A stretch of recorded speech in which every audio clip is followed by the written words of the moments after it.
नमस्कार। मुद्दा तो है में आपका स्वागत है। मैं हूं आपके साथ ब्रजेश चौकसी। आज मुद्दा है राम रावण पर सियासी संग्राम। जी हां, राम रावण पर सियासत कई दशकों से चली आ रही है। जब सियासत में राम और रावण का जिक्र होता है तो सियासी संग्राम छिड़ जाता है। कुछ ऐसा ही अब प्रदेश में देखने को मिल रहा है। दरअसल मुख्यमंत्री डॉक्टर मोहन यादव ने विपक्ष पर बड़ा घपला बोलते हुए उसकी तुलना रावण से कर दी है। साथ ही राहुल गांधी को भी निशाने पर लिया तो भगवान राम के सहारे कांग्रेस पर दंगा कराने के आरोप भी लगाए। इन आरोपों पर कांग्रेस ने भी पलटवार किया और कहा कि राम के नाम पर राजनीति करने वाली बीजेपी भाषा की मर्यादा लांघ रही है। कुल मिलाकर राम रावण को लेकर बयानबाजी तेज है, जिसकी वजह से कई सवाल भी खड़े हो रहे हैं। उन सवालों को भी हम आपके सामने रखेंगे, लेकिन पहले देखिए ये रिपोर्ट।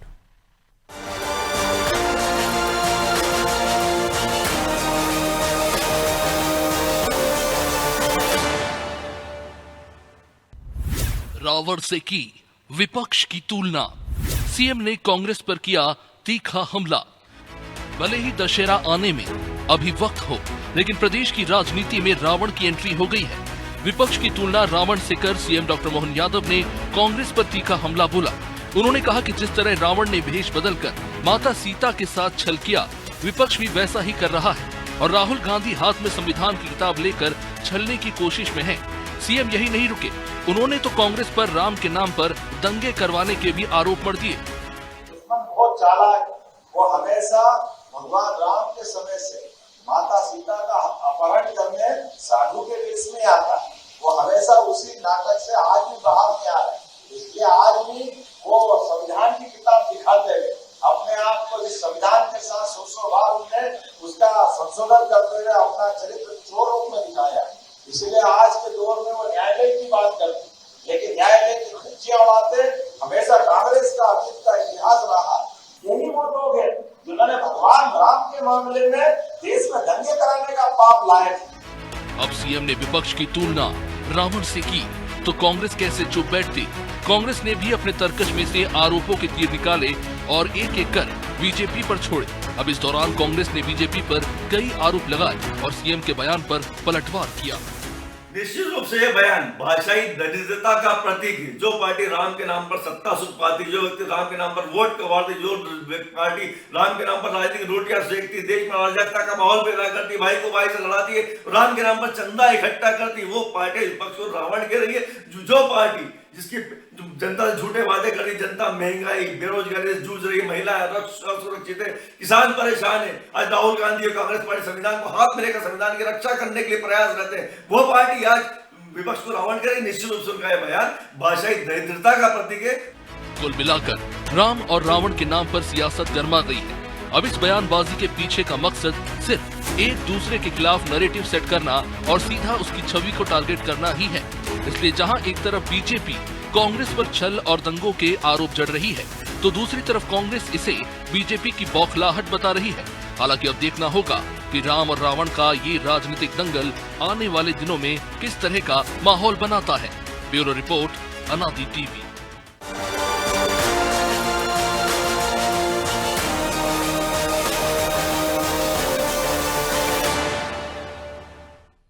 इस मुद्दे पर चर्चा शुरू करें उससे पहले वो सवाल जो जरूरी हैं। पहला सवाल, विपक्ष को रावण जैसा बताने के पीछे बीजेपी की क्या रणनीति है? दूसरा सवाल, क्या राहुल गांधी सच में जनता को गुमराह कर रहे हैं? तीसरा सवाल, क्या धार्मिक प्रसंगों के सहारे नैरेटिव सेट करने की कोशिश हो रही है? चलिए इन सवालों के साथ इस मुद्दे पर चर्चा शुरू करते हैं। चर्चा में हमारे साथ मौजूद हैं बीजेपी प्रवक्ता प्रियंका दुबे, कांग्रेस प्रवक्ता विनोद शर्मा और हमारे सहयोगी प्रभु पटेरिया। विनोद जी, प्रियंका जी, बहुत बहुत स्वागत है आपका। और विनोद जी, शुरुआत आपसे ही करते हैं। वो कह रहे हैं रावण ने जिस तरह से छल किया था माता सीता का हरण करने के लिए, उसी तरह से छल अब राहुल गांधी और पूरी कांग्रेस कर रही है। संविधान की किताब हाथ में लेकर वो संवैधानिक संस्थाओं पर सवाल उठाती है, वो छल कर रही है, लोगों को भड़का रही है, गुमराह कर रही है ताकि सत्ता में आ सके। ब्रजेश चौकसी जी, सबसे पहले आपको बहुत बहुत नमस्कार। अनादि टीवी के दर्शकों को, देखने वालों को नमस्कार। भारतीय जनता पार्टी के प्रवक्ता और आपके सहयोगी पत्रकार साथियों को मेरा नमस्कार। पहला सवाल जो आपने कहा, उसका उत्तर यह है कि यदि गधा अपना नाम शेर रख ले तो शेर नहीं हो जाएगा। मोहन यादव का नाम मोहन है, इसका मतलब वो कुछ भी बोले, यह बात सत्य नहीं है। पर्ची का मुख्यमंत्री है। इंदौर के एम.वाई हॉस्पिटल में, जो मध्य प्रदेश का सबसे बड़ा अस्पताल है, चूहे नौनिहाल बच्चों को चूहे खा गए, वहां का वो प्रभारी मंत्री है। तो अपनी इमेज को बचाने के लिए वो क्या बोल रहे हैं और बोल ये रहे हैं। मैं तो ये कह रहा हूं, सीता मैया ने बोला, क्या बोला सीता मैया ने, कि सीता मैया ने बोला कि मेरे पति के नाम से सारा चंदा खा गए ये भाजपाई। सीता मैया रो रही भाजपाइयों के नाम से, मेरे पति के नाम का चंदा खा गई ये भाजपाई तेरे काम से। ये है मोहन यादव। तो ये तो कांग्रेस बोलो ना, सीता मैया ने कहां से बोला? सीता मैया ने बोला। अच्छा, आपसे बोला होगा? मेरे से सीता मैया से बात, आपका सीधा संबंध है, मेरी बात हुई, सीधा संपर्क। माँ है सीता मैया, मेरे से बोला कि भाजपाई ऐसे हैं, इनका भाजपाई कैरेक्टर ऐसा है। मतलब शर्मा जी, आप धर्म का इस तरह से माखो लड़ा हुए कि सीता मैया ने मुझसे खुद बोला है। से बात नहीं कर सकता क्या? अरे आप अपनी बात कहिए ना, भगवान बीच में ला रहे हो, उन्होंने ऐसा बोला। मेरा भगवान बात करता है, मेरी माँ बात करती है, और मैं इनके जैसा तथाकथित नहीं हूँ। कांग्रेस पार्टी इनके जैसे तथाकथित बात नहीं करती कि जो माँ मर जाए उस माँ को कहां ले आओ, राजनीति की सत्ता में, सत्ता बची रहे, इससे मोदी से बड़ा कौन होगा। मैं कहता हूं बिहार बंद क्यों किया, पूरा देश बंद कर देते। बिहार में इलेक्शन है इसलिए बिहार बंद, अरे गुजरात बंद कर देते। पंजाब में बाढ़ है, वहां गए थे कि मैं कभी पंजाबी ढाबा चलाता था, कहां चला गया उनका तर्कस। जितना झूठ बुलवा लो, मुंह में राम और दिल में नाथुराम, ये काम किसका है? भारतीय जनता पार्टी का। कांग्रेस पार्टी जहां जो बोलती है वो डट डट के बोलती है। कांग्रेस पार्टी सत्ता की भूखी नहीं है। कांग्रेस पार्टी पहले लड़ी अंग्रेजों से, और आज अंग्रेजों रूपी जो काले दलाल बैठे हैं ना, इनसे भी लड़ना। लेकिन वो तो कह रहे हैं आप सत्ता के लिए सब कुछ कर रहे हैं, सत्ता के लिए अपने राम के नाम पे दंगे कराए। हम नहीं जानते। कांग्रेस पार्टी जो है, अरे भाई आरोप लगाया, उसका जवाब तो दीजिए भाई। जैसे आप आरोप लगा रहे हैं वैसे उन्होंने लगाया, उसका सीधा जवाब दीजिए। जब सीधी आपसे सीता जी से बात हो रही है, तो जब आप कह रहे हो कि वो कह रहे हैं राम के नाम पे दंगे कराए, तो पूछ के बता दीजिए कि हमने दंगे कब कराए थे। राम के नाम पे दंगे कौन कराए, और गोधरा कांड कौन कराया, और कौन तड़ी पार रहा, कौन कौन जो है तिहाड़ जेल में बंद रहा, ये शायद ब्रजेश चौकसे जी आपने ना पढ़ा होगा। या यदि ब्रजेश चौकसे जी बोले, अनादि टीवी का संपादक बोले, तो मैं उससे बात करूं। मैं तो ब्रजेश चौकसे जी से बार बार ये कहता हूं कि आप भारतीय जनता अच्छा, के आपने पढ़ा है ना गोधरा कांड? पता नहीं कहां से प्रियंका को बैठा लेते हैं। अरे आप खुद बैठो भाजपा के प्रवक्ता के रूप में, आप मेरे पे करते हो। अब मैंने तो सिर्फ आपसे सवाल किया, आप पूर्वाग्रह ग्रसित होकर मेरे पे आ जाते हो। भाई सवाल ना करूं आपसे, भाई आपकी पार्टी पे आरोप लगाया तो मेरा काम है कि मैं आपसे पूछूं कि आप पे ऐसा आरोप लगा है, इसका जवाब दीजिए। ये आरोप उन्होंने लगाया, मैंने थोड़ी नहीं लगाया। आपने कहा मैं सीता जी से बात करता हूं, तो आपकी बात लेकर मैं उनके पास चला जाऊंगा। शर्मा जी, तथ्यों पे बात करा करो, मेरा काम है सवाल पूछना। शर्मा जी, मेरा काम है सवाल पूछना। उन्होंने सवाल पूछा, मैंने आपकी तरफ पाले में डाल दिया, आप जवाब दीजिए। आप सवाल उठाएंगे, उनके पाले में डाल दूंगा। सवाल क्योंकि भाजपा की सत्ता की दलाली करना है, तो कैसे? अच्छा, सवाल आप कांग्रेस से पूछना दलाली करना है, तो आप किसकी दलाली कर रहे हो फिर? आप किसकी दलाली कर रहे हो? मतलब जब सत्ता कांग्रेस की थी तो दलाली होती थी? क्या बात है? सवाल सवाल होता है शर्मा जी, सवाल सवाल होता है। सवाल पूछने पे आपकी सुलझ जाती है। ठीक है, रहने दीजिए। दो बच्चों की मौत का जिक्र करते, दो बच्चों की मौत पे भी खबरें चल रही हैं। आप तय नहीं करोगे कि क्या किस पे बात करेंगे, कौन सा मुद्दा होगा, ये आप तय नहीं करोगे भाई, ये हम ही को तय करने दो। आप अपना काम बेहतर तरीके से करते ना, तो ये दुर्गति में होती कांग्रेस की जो दुर्गति हो गई ना। शर्मा जी, आप अपना काम बेहतर तरीके से करिए। मुझे और अनादि को आप अपना काम मत बताइए कि हमें क्या करना है। हम अपना काम बेहतर तरीके से कर रहे हैं। लेकिन प्रियंका जी वो कह रहे हैं हमारी तो सीता जी से सीधी बात होती, राम के नाम पे आप चंदा खा गए और तमाम तरह के आरोप लगाए। दीजिए जवाब। नमस्कार। सर्वप्रथम आप लोग के माध्यम से कम सीता जी और राम जी को इन्होंने माना तो सही कि वो वास्तविक तौर पर हैं, जिनको ये काल्पनिक बताते हैं, हलफनामा कोर्ट में दर्ज करवा देते हैं। अरे अब तो सीधी बात हो रही है, डायरेक्ट बात, अच्छी बात। अरे हम तो पीछे ही चलते हैं ब्रजेश जी पीछे चलने में बहुत फायदा है। कहते हैं कि ऑफिसर के अगाड़ी और घोड़े के पिछाड़ी कभी नहीं चलना चाहिए, तो बेलगाम घोड़ों के तो और भी पीछे नहीं चलना चाहिए। ये बिल्कुल सत्य है, और आज का नहीं सनातन सत्य है कि घोड़े के पिछाड़ी नहीं चाहिए, चलना चाहिए। ये बुजुर्ग समझा के गए हैं, तो हम लोग कैसे उस बात को काट दें? लाते थोड़ी खानी है हमें, तो हम तो वैसे ही पीछे चल रहे हैं और बहुत ही बिल्कुल आराम से संभल के चलते हैं, कोई दिक्कत नहीं है और दूर दूर चलते हैं। लेकिन अब वो ये भी रही कह बात रहे हैं कि आप मोदी जी माँ के नाम पर किस तरह से बातें कर रहे हैं, माँ के नाम पे सत्ता के लिए गोधरा कांड आपने कराया, वो कह रहे हैं तड़ी पार रहे हैं आपके नेता, केंद्रीय गृह मंत्री पर सवाल उठा रहे राजेश जी, हैं वो। जितनी जानकारी मेरी है, आप लोग मुझसे ज्यादा पारंगत है राजनीति में, और जिसमें कि प्रभु सर के सामने बोलने में तो मुझे डर भी लगता है। परंतु जहां तक मेरी जानकारी है, गोधरा कांड के समय हम लोग केंद्र में नहीं थे, केंद्र में यूपीआई गवर्नमेंट थी, और गोधरा कांड की जब जांच हुई थी तो क्लीन चिट देने वाली इनकी गवर्नमेंट थी। उसमें कहीं से कहीं तक मोदी जी इन्वॉल्व नहीं गोधरा रहे। कांड जब हुआ, अटल बिहारी वाजपेयी प्रधानमंत्री थे। आप अच्छे से व्हाट्सएप यूनिवर्सिटी का ज्ञान मत दो। अटल बिहारी वाजपेयी ने कहा था राजधर्म का पालन करो। देखिए, मेरे को नहीं, आप गलत जानकारी विनोद जी, ना, प्रियंका जी, आपकी डिटेल में मेरे को बात नहीं करनी है। आपकी सुनिए, एक मंच पे अटल बिहारी वाजपेयी प्रधानमंत्री थे। विनोद जनरल नॉलेज बढ़ा लो। चैनल की मर्यादा बना के रखिए, शांत रहिए, और कह रही हूँ मेरी बात मुझे पूरी करने दीजिए। आपने क्यों बोल दिया? मेरी बात झूठ मुझे पूरी बोलोगी करने दीजिए। आप झूठ बोलोगी। ठीक है प्रियंका जी, सवाल तो वाजिब है उनका, अटल जी की सरकार थी उस समय। अटल जी प्रधानमंत्री थे। ठीक है, आगे आपकी बात। विनोद जी अब आ जाने दीजिए, उनकी बात तो अरे पूरी बात तो आ जाने दीजिए महाराज। शायद लगाया था। अरे शर्मा जी इतना उत्तेजित क्यों हो रहा है, आ जाने दीजिए पूरी बात। हालांकि मोदी जी की पार्टी झूठ बोलती तो आपका क्या दोष? गोधरा पे इतनी छाती पीटने झूठ वाले, बोलो। कश्मीर के लिए मुंह में दही जमा लिया था क्या? कश्मीर कलकत्ता जब के लिए, मुद्दा हुआ बंगाल तो के लिए बीपी मुंह में सिंह दही भागवत जमा के साहब बैठे हो और क्या? बीपी सिंह भागवत केरल के लिए सरकार मुंह में का दही जमा के बैठे हो क्या? उसके बाद दिल्ली में आग लगवा दी, शाहीन बाग में दही जमा के बैठे थे क्या? उस समय तुम्हारे ये जो मुंह लेके बैठते हो चैनल पर चिल्लाने के लिए, वहाँ मैं पे शाहीन सत्य बाग में बोलता हूँ आग प्रियंका लगवाते जी, रहे, सत्य क्या मुंह झूठ में मत दही परोसो, जमा रहा, झूठ मत उनका परोसो। सहयोग लेके बैठे रहे। आज बात करते हो दूसरों की चिंता करने से पहले कर्नाटक में क्या हो रहा है जरा चिंता तो कर लो उस चीज की भी। अभी कश्मीर से जहाँ कर्नाटक पे पहुंच सरकार गए। में दंगे फैला करके बैठे हुए हो, जहाँ जहाँ तुम्हारी गवर्नमेंट है वहां वहां पर तुम लोगों ने किस प्रकार का उपद्रव मचा करके रखा है, उस पर चिंता तो कर लो। खुद तुम्हारा डीके शिव कुमार जो है वो आरएसएस की तारीफ कर रहेगा, जाकर के पूछो अपने डिप्टी सीएम से कि वो क्यों कर्नाटका में आरएसएस की तारीफ कर रहेगा। पहले अपने गिरेफा में झांको। जैसे एसआईआर का तुम लोग विरोध करते हो, वहीं पे लोगों को निष्कासित कहां से कर कहां देते चले गए हो यहाँ सत्य पे? बोलने के ऊपर। चलिए मैं कहां से लौटूंगा। कहां नहीं गए ब्रजेश जी? ठीक है। अगर ये लोग कहीं की कहीं जाएंगे तो जवाब कैसे इनको मिलेगा? व्हाट्सएप यूनिवर्सिटी का नॉलेज नहीं चलेगा यहाँ। ब्रजेश मैं चौक क्या का जैसा करूं? पत्रकार आपके बैठा जैसी है, ईमानदार कभी पत्रकार बैठा है। नहीं लो, यहाँ WhatsApp अभी आप मुझ पे ही सवाल उठा रहे थे पाएगा।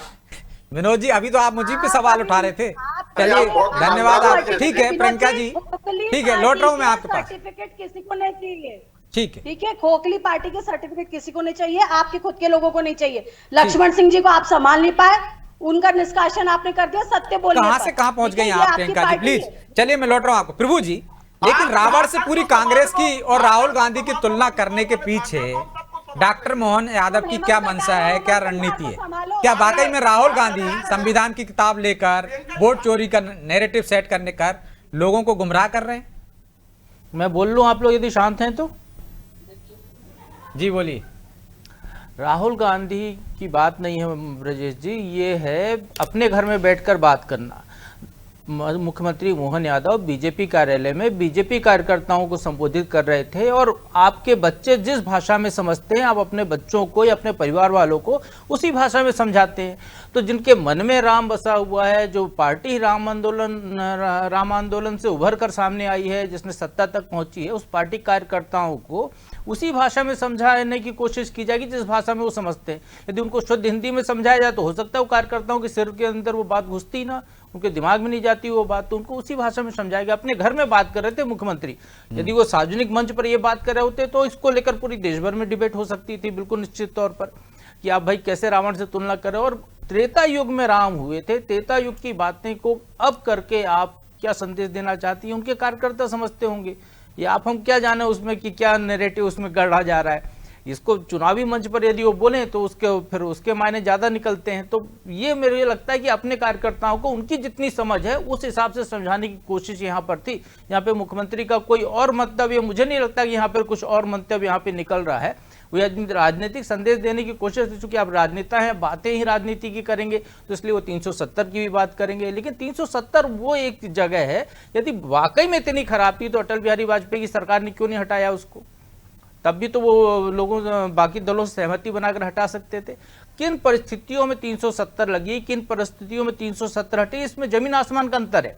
जब देश आजाद हुआ था तब दूसरी परिस्थितियां थी, आज दूसरी परिस्थितियां। हमको भूतकाल से सबक लेकर भविष्य गढ़ना है, तब देश आगे बढ़ेगा। भूतकाल को ही रोते रहे तो देश आगे बढ़ेगा, ऐसी स्थिति बिल्कुल नहीं होने वाली है कि आप वहीं पर लटके रहिए, आगे मत बढ़िए।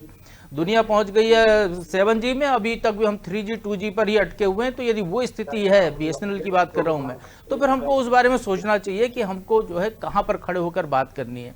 तो यदि इस पूरे मसले में यदि इतना ज्यादा लेकिन वो अपने कार्यकर्ताओं को ये समझाने की कोशिश कर रहे थे प्रभु जी कि जिस तरह से रावण ने सत्ता के लिए या जो भी है धार्मिकता के लिए उसने जिस तरह से छल कपट किया, उसी तरह का छल कपट राहुल गांधी संविधान को लेकर कर रहे हैं। उसी तरह का छल कपट वो भेष बदल रहे हैं, वो कह रहे हैं वोट चोरी हो गई है, तो वो सत्ता में आना चाहते हैं, लोगों को गुमराह कर रहे हैं। तो यदि उनके अपने कार्यकर्ताओं को वो बता रहे हैं तो कार्यकर्ता 100 लोगों को बताएंगे, 100 लोग 200 लोगों को बताएंगे। चर्चा तो कोई भी राजनीतिक दल जो चुनाव आयोग में रजिस्टर होता है वो सामाजिक कार्य करने के लिए रजिस्टर नहीं होता है, उसके लिए रजिस्टर कराने के लिए दूसरे फोरम है। चुनाव आयोग में जो भी पार्टी रजिस्टर होती है वो सारी की सारी पार्टियां सत्ता के लिए रजिस्टर होती है। वो चुनाव लड़ती हैं क्यों? सत्ता पाने के लिए। सत्ता पाने के लिए आप सच बोलते हैं, सत्ता पाने के लिए आप झूठ बोलते हैं, आप बड़े बड़े संकल्प पत्र, घोषणा पत्र और वचन पत्र लेकर आते हैं, कितने पूरे करते हैं। सत्ता पाने के लिए आप ये भी कह देते हैं कि मेरी कृष्ण जी से बात होती है, अखिलेश यादव ने बोल दिया था, विनोद जी से मेरी सीता जी से बात हो रही है। अब इसमें बड़ी बात यह है कि भारतीय जनता पार्टी ने राम को अपनाया कि राम हमारे हैं, तो इन्होंने कहा कि सीता माता हमारी है। अब वो सीता माता वो पहले से ही कहते हैं सीताराम कहिए, जय श्री राम की जगह सीताराम कहिए। तो सीताराम कहिए तो दोनों मिलके एक होते हैं ना। तो ये मान लीजिए आम जनता ये मान के चल रही है कि सारे राजनीतिक दल एक ही विचारधारा के हैं, सब सीताराम ही कर रहे हैं लोगों के साथ। ठीक, उनका कोई कल्याण की बात की जाए तो केवल घोषणाओं तक ही सीमित रहते हैं। तो सब एक जैसी बात कर रहे हैं विनोद जी। सब सत्ता में आने के लिए जो भी राजनीतिक दल हैं वो उसी तरह से हथकंडे अपनाते हैं, और उन्होंने अपने परिवार के बीच में ये बात कही है। तो इसमें इतनी मिर्ची क्यों लगना? जैसे आपकी सीता जी से बात हो गई, वैसे ही उन्होंने आपकी रावण से तुलना कर दी। जनता के मुद्दे क्यों नहीं उठाए जाते? चौकसे जी डिबेट आप करा रहे हो राम रावण पे। मैं तो चाहता था डिबेट हो माई अस्पताल में, जो बच्चे जिन 2 बच्चों की जान चली गई उस पर भी हो गई भाई के कुतरने से। अरे आधा घंटे में हमारे पूरे कार्यक्रम नहीं होते। आप चाहते 24 घंटे एक ही चीज दिखाते रहे, तो आप भी नहीं जुड़ोगे भाई। अलग अलग कार्यक्रम होते हैं ना विनोद जी। बात सुन लो, जिसमें आप डिबेट कराओ उसमें हम बैठेंगे। और निश्चित तौर पे हम कांग्रेस पार्टी के, राजनीतिक पार्टी के पदाधिकारी हैं। हर राजनीतिक पार्टी अपनी सत्ता चाहती है, इसमें कहीं कोई बात नहीं है। हाँ, भारतीय जनता पार्टी कभी वर्तमान की बात नहीं करती। भारतीय जनता पार्टी बात करेगी तो भूतकाल की या तो भविष्य काल की। वर्तमान में क्या हो रहा है ये भारतीय जनता पार्टी का कथन हो ही नहीं सकता। अब बात रही, सुनिएगा, संविधान खतरे में, राहुल गांधी जी बोलते हैं। आपने खुद चलाया कि संजय पाठक जो भारतीय जनता पार्टी के विधायक हैं, भारत देश के इतिहास में पहली बार हुआ कि एक हाई कोर्ट का जज चिट्ठी लिख रहा है, चिट्ठी कि इस व्यक्ति ने हमको प्रलोभन देने की कोशिश की। विशाल मिश्रा जी ने दिया। अब यदि संविधान खतरे में नहीं है तो इससे बड़ा संविधान खतरे में क्या होगा? वो तो कह रहे हैं तब संविधान खतरे में नहीं था क्या, जब इंदिरा गांधी का चुनाव आयोग को घोषित कर दिया था, आपातकाल लग गया था। चौकसे जी, एक सुप्रीम कोर्ट में आपने केस देखा होगा, पहला केस ईवीएम की जांच हुई हरियाणा के सरपंच की पंचायत में। जब वो जांच हुई तो आपने देखा होगा, पूरा देश ने देखा कि वहां पे जो ईवीएम के रिजल्ट आए थे उसको सुप्रीम कोर्ट ने बदला, किया गलत है। इसके साथ तो फिर आप संवैधानिक संस्थाओं पे सवाल क्यों उठा रहे हो? संविधान खतरे में नहीं है, मौजूद है ना, उन पर भरोसा होना चाहिए ना विनोद जी। आप ही 2 तरह की बात करें, संवैधानिक संस्थाओं पे भरोसा है, आप कह रहे हैं संविधान बदल देंगे, संस्थाओं पे आप सवाल उठा रहे हैं। उसी चुनाव आयोग ने उसमें आपको जिताया ना कई राज्यों में, और वही सुप्रीम कोर्ट की बात कर रहे हैं, उसी ने राहुल गांधी की सदस्यता बहाल की थी कि नहीं की थी? तब आप कह रहे थे बहुत अच्छा। चुनाव आयोग नहीं अब यदि कोई एक आदमी जज को फोन लगा देता है तो संविधान खतरे में आ गया। जब हमारी सरकार बनना चाहिए तो ये वोट की चोरी करके फर्जी सरकार चला रहे हैं। जब हम सुप्रीम कोर्ट में गए, सुप्रीम कोर्ट ने सिद्ध किया, सुप्रीम कोर्ट ने कहा कि हाँ यहाँ पे गलत हुआ। यदि हम उनसे डेटा मांग रहे तो उनको डेटा देने में क्या दिक्कत है? वो बोल रहे हैं क्या हम उनके बेडरूम का डेटा मांग रहे हैं? चलिए, आपको चुनाव आयोग पे भरोसा नहीं, मान लिया आपको, सुप्रीम कोर्ट पे भरोसा है ना? ब्रजेश जी जिस मतदाता का वोट चोरी होने का ये आरोप लगा रहा है उसने एक ने भी शिकायत नहीं की है। नेता आरोप लगा रहा है कि वोट चोरी हुई है। किस वोटर ने कहा कि मेरा वोट चोरी हुआ है? प्रभु सर 89,000 हमारे। अरे भाई, एक ही ले आओ 89,000 ने एक बटन नहीं दबाया है। बूथ लेवल एजेंट ने शिकायत किया है 89,000। आप बहुत सीनियर पत्रकार हो सर, मैं आपको बहुत दिनों से जानता हूँ, यहाँ प्रभु पटेलिया को जानता हूँ, लेकिन प्रभु चावला को लेकिन जानता हूँ। लेकिन तो विनोद जी आप जानने की अपनी छोड़िए, इज्जत तो मत बरकरार बोलो रखो। भाई, कानून के हिसाब से तो काम करेंगे ना भाई। आपके घर में चोरी होगी, आप कहोगे पड़ोसी जाके हमारे ही, या जो वहां का एमएलए है, पार्षद है, वो जाके एफआईआर दर्ज कराए, ऐसा होता है क्या? हेमंत खंडेलवाल प्रवक्ता बना देगा। राजनीतिक दल के व्यक्तियों के अलावा किसी भी आम वोटर ने आज तक अपना वोट दूसरी जगह गिरने की शिकायत नहीं की है। विनोद जी, कोई भी एक शिकायत है तो ला के दिखा दीजिए। बीएलए ने शिकायत दर्ज की है। अरे बीएलए कौन बीएलए भाई? आपका एजेंट है वो, राजनीतिक दल का एजेंट है, वही तो कह रहे हैं हम। ने कहा है कि हाइड्रोजन अच्छा जमाने ठीक वाला है विनोद जी, आपका वोट तो आप ही को गया है, आपकी पार्टी को ही गया है ना विनोद जी। विनोद जी, आपका वोट चोरी हुआ है क्या? 7 राउंड पीछे थे नरेंद्र मोदी जी। अच्छा, ये 7 राउंड बताइए। पीछे थे, और जब अरे भैया ऐसा चुनाव नरेंद्र आयोग मोदी नहीं, मुझे तमाम बताइए। राजनेताओं के आज साथ बताइए। होता है, अलग अलग क्षेत्रों की पेटी खुलती है। विनोद जी, अनुराग आप ठाकुर, इतने समय से जो राजनीति में अनुराग हैं। ठाकुर भाजपा के सांसद, उन्होंने बोला कि हाँ तो वही वायनाड में 93 वही वो बोल रहे हैं, वही आप वायनाड बोल में। रहे हो, लेकिन एक भी व्यक्ति आया क्या? आपका वोट चोरी हुआ क्या? विनोद जी, आपका वोट तो आपकी पार्टी को गया कि चोरी हो गया? आप कैसी बात कर रहे हो चौकसे जी? अरे तो बताओ ना भाई, आपका ही चोरी हुआ तो आप ही शिकायत कर दीजिए, नहीं तो 89,000 की बात कर रहे हो आप, तो उनमें से एक व्यक्ति तो कोई कांग्रेस का होगा जिसकी सुनो, चोरी हुआ, चौकसे जी, उसको ले दो जाके मिनट खड़े सुनो। कर दीजिए, आवेदन दिलवा दीजिए महाराज। चौकसे जी, मैं आपसे एक जिम्मेदारी पूर्वक बोलता हूं। मैं नगर निगम में पार्षद बना 2014 रीवा में। जब मैं 2014 रीवा में पार्षद बना, उस समय यहाँ पे भारतीय जनता पार्टी का पार्षद होता था रमाशंकर गुप्ता। एक जात विशेष के उन्होंने उस वार्ड में 1800 नाम जुड़ाए थे, मैंने कटवाया, मैंने, ठीक है, और फिर चोरी कहाँ हुआ? कटवाया, वो नाम विलोपित हुए। तो वही तो आपके वो नाम कर्नाटक के विलोपित मंत्री हुए। कह रहे हैं कि जब वो नाम जुड़े थे तो कहां सो रही थी कांग्रेस के कार्यकर्ता, और कहां थे हम लोग, तो आपने उनको अरे बर्खास्त सुनो, कर दिया। अच्छे से काम आपने बहुत करके अच्छा सुनो। काम किया था, जब यही पूरे एक दिन का मौका देता है भैया, चुनाव वही तो आयोग, काट रहे हैं बिहार में एक एसआईआर दिन से, का जिसकी आप मौका आपत्ति देता लगा रहे हो, पाएगा। तो आप जुड़वाने जाइए, यदि ये जिनके सही कट है, गए हैं तो आपके नाम लोगों क्यों के, काटे गए? या गलत आप जुड़े यही हैं तो बात जब कटवाइए बात उनके करते हैं, नाम। तो चुनाव तो यही आयोग काम तो को करना मिलता है राजनीतिक एक दलों को जगह भाई। दोनों जो काम आपने चिट्ठी भी किया तुम्हारी, विनोद पत्र भी जी, तुम्हारी। सारे कांग्रेसी करने चुनाव- लगते तो आप वोट चौकसे चोर जी, वोट क्यों चोर आप चिल्लाते ही चुनाव नहीं। आयोग की दलाली करने लगे? आप लो भाजपा सच्चाई की बताओ दलाली तो करो, आपको चुनाव आयोग मिर्ची की लगने दलाली लगती। करो। आपने कटवाए ना, तो आपके बाकी कार्यकर्ताओं ने क्यों नहीं कटवाए? और जिनके नहीं, चोरी होगा मैं वो जाकर अपनी रिपोर्ट बात लिखा कर रहा दें। हूं। आप यही बात उठा दो कि विनोद शर्मा ने 704 नाम रीवा के वार्ड क्रमांक 12 कटवाए, आप यही मुद्दा उठाओ। अरे सर, ये 2014 2014 की बात है, 2014 की, आप 2025 में बात कर रहे हो जब महाराज। राहुल गांधी को अकल दे देते तो अभी तक इतने पीछे तो न रहते वो। हाँ। 11 साल पिछड़ गए राहुल गांधी, अभी तक पता नहीं भारत के अलावा कितने देशों के प्रधानमंत्री बन जाते वो। लेट कर प्रभु दिया विनोद पटेलिया जी जी, आपने बताने में। आप बहुत सीनियर हो प्रभु जी, बहुत तो आप इज्जत ऐसी करता हूं। बातें कर रहे हो भाई, आप हंसी भी मजाक वही की करने बातें लगे। करो। आज शरद जोशी की जयंती है, मशहूर व्यंगकार की, उनकी भी वही जयंती के करने दिन आप लगे। ऐसा हंसी मजाक की बातें कर रहे हो, आप भी गंभीरता वही से करने बोलिए। लगे प्रभु जी।